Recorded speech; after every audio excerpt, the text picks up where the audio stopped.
Welcome back to the daily Rambam class. We are up to the laws of Mishkav or Moishav, chapter 8. It's Thursday. We'll start with a brief recap of where we're up to in the Rambam. We are in the 10th volume of the Rambam, Sefer Torah.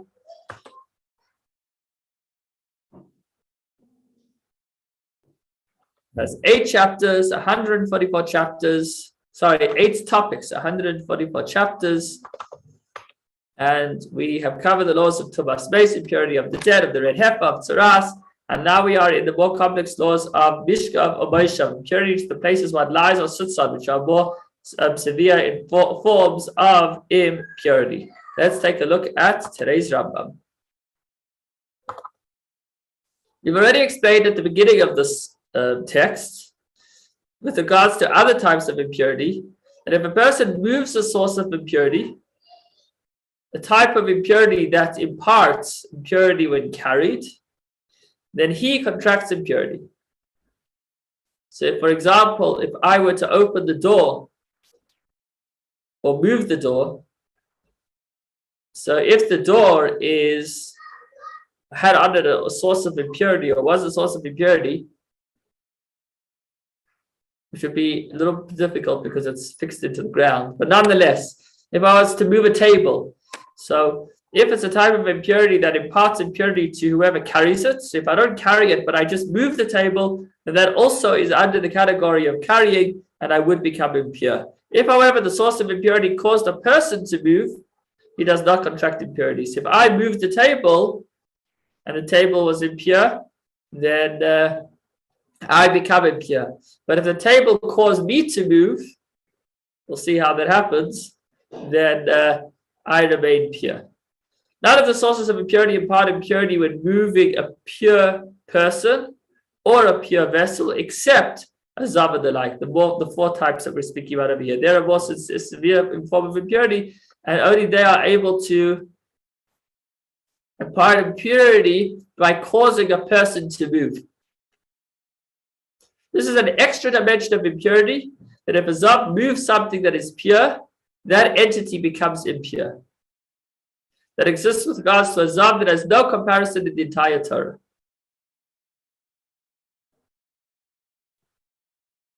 When we say the zav, we mean the 4 categories we've been speaking about. We're just using zav as the example. What is implied? A beam was positioned on top of a fence, and a pure person or a pure vessel, even in earthenware containers, were on one side of the fence, and a zav moved the other side. Since the person or the kelim were moved by the zav, it is as if he touched them, and they become impure and are considered as a primary derivative of impurity according to scriptural law. Needless to say, the person or the vessels become impure if the zav lifted them up. All the laws that apply to a zav also apply to a zav, and neither a woman after childbirth. As we said, the 4 categories are like. So far what we said in this chapter is that one of the stringencies of this form of impurity over all others is that if the impurity causes a person to move, the person becomes impure. Thus, it can be concluded that when a person moves a zav, he is impure because it is as if he carried the zav, and that's not unique to zav. It's any form of impurity. And when a zav moves a pure person, a pure entity, whether a person or a kli, a vessel, even an earthenware container, that entity is impure because having the zav move other entities is equivalent to him having touched them.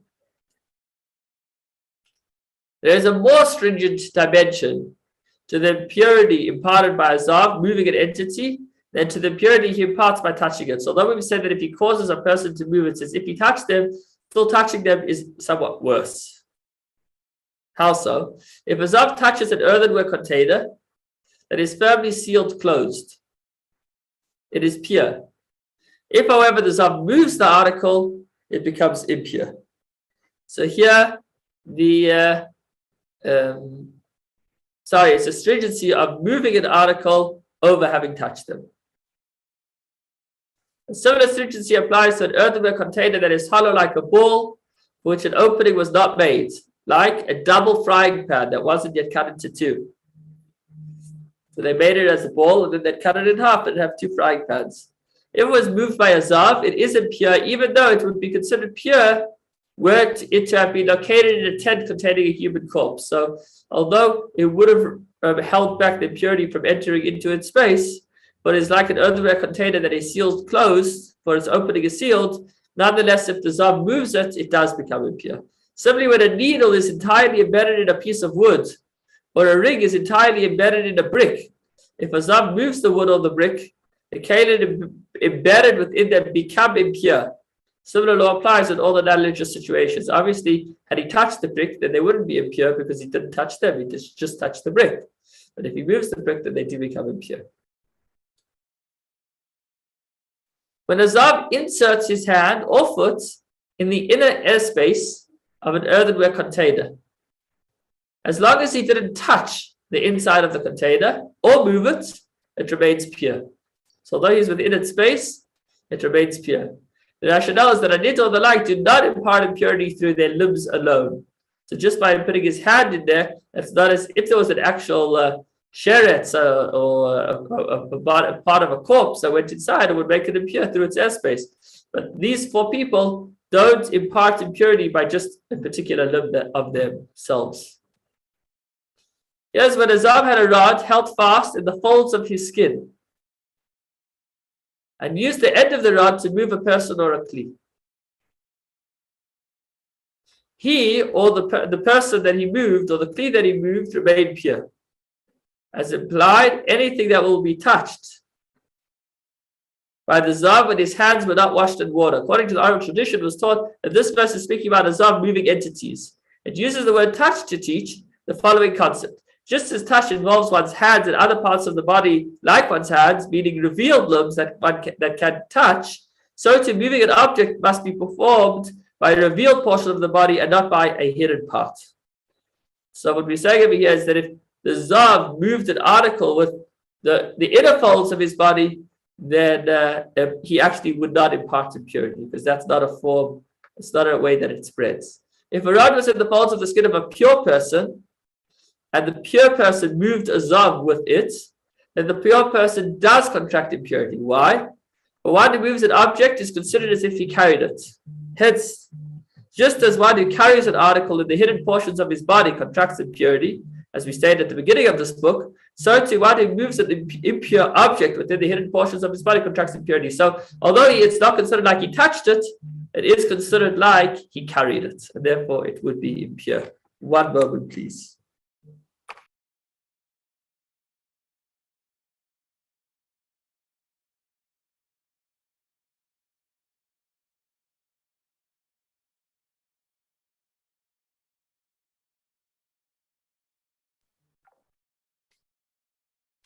Okay. If a rod was in the folds of the skin of a pure person, we just did that. Following laws apply when the zav was on one side of a scale and a vessel made to lie on, or a rod or to lie on or ride on was placed on the other side of the scale. If the zav outweighed them, causing them to rise, they are considered as kalim which he touched, because he moved them by him going down on his side of the, I guess in modern terms, it's like a seesaw. If a zav sits on a seesaw and the vessels on the other side are raised by the other side, he has moved them, so they become impure. But if they outweigh him, they contract the impurity associated with articles in which one lies and becomes a primary source of impurity. Because now, if they're heavier, then they're carrying him. And then they actually are considered like an article that one rides or sits on, and they're more severe form of impurity to him carrying them. The rationale is that they lifted up the zav. Thus, it is if he stood on top of them.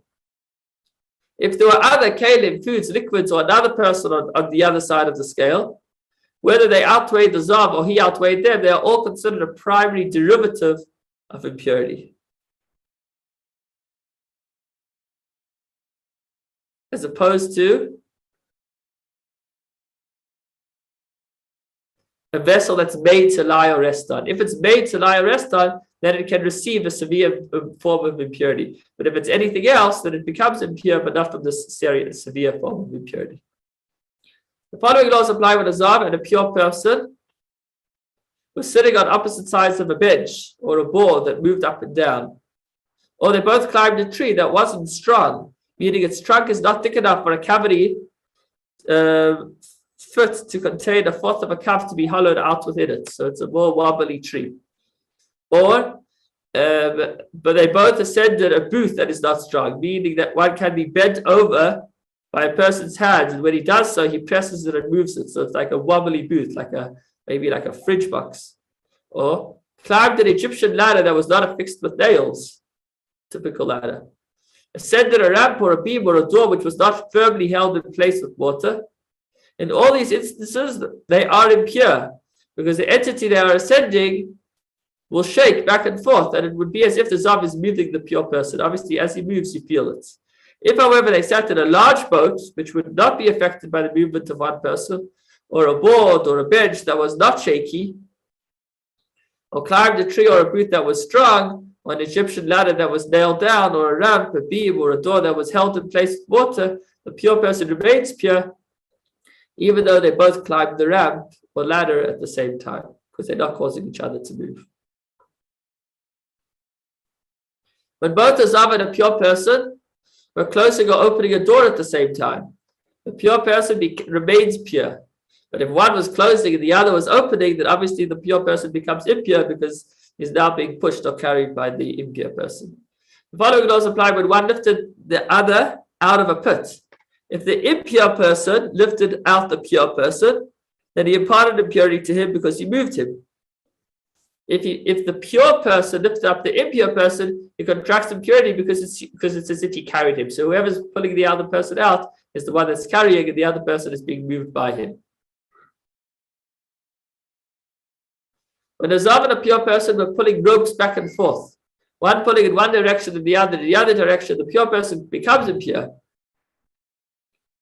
because he's being pulled by the other person, he's being carried by the other person, and he's carrying the other person. But if they were weaving together, whether standing or sitting, or working a mill, unloading or loading a donkey, so if their burden is heavy, the pure person contracts impurity. If it is light, it remains pure. I guess they don't feel the two sides.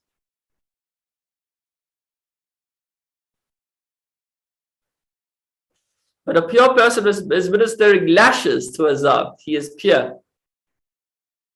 He's hitting him with straps, but he's not making him move. And he's not touching him. It's a strap that's touching him. If a Zav administers lashes to a pure person, then he is impure. The rationale is that if the pure person will move, the impure person will fall. Thus, he is leaning on him. Heavy lashes. You know when a guy wants to stop the person and then he ducks it and the guy goes flying. Not that I've ever seen it. Accordingly, even the clothes of the pure person contract impurity because again, it's as if he has been he's leading on the impure person. So it's as if he is being carried by him. Finally, halacha number 11. When a portion of a Zav's body was resting upon a pure person, or a portion of a pure person's body was resting upon a Zav, pure person contracts impurity. Although earlier we said limbs don't impart impurity, that was only in airspace.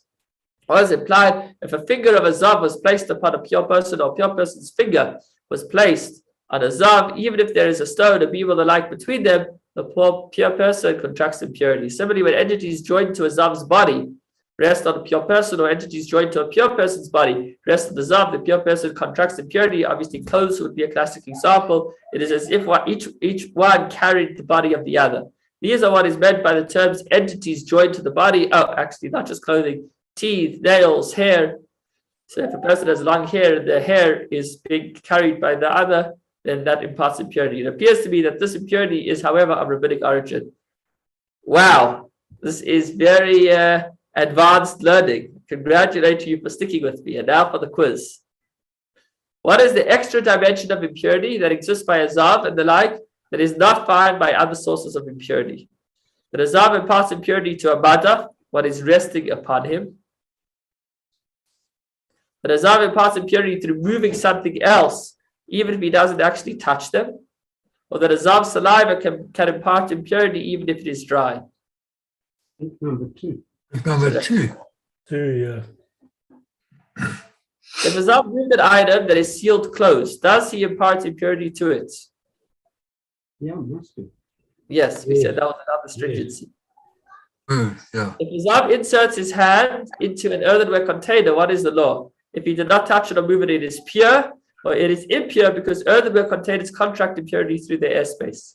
Number 1. Number 1. Number 1. Very good. We said his limbs don't impart impurity through airspace. If a pure person was unloading something together with a Zav, does he become impure? Yes, it depends how heavy the load is, or no. Number 2. I think it depends how heavy the load is. Well done. Thank you so much for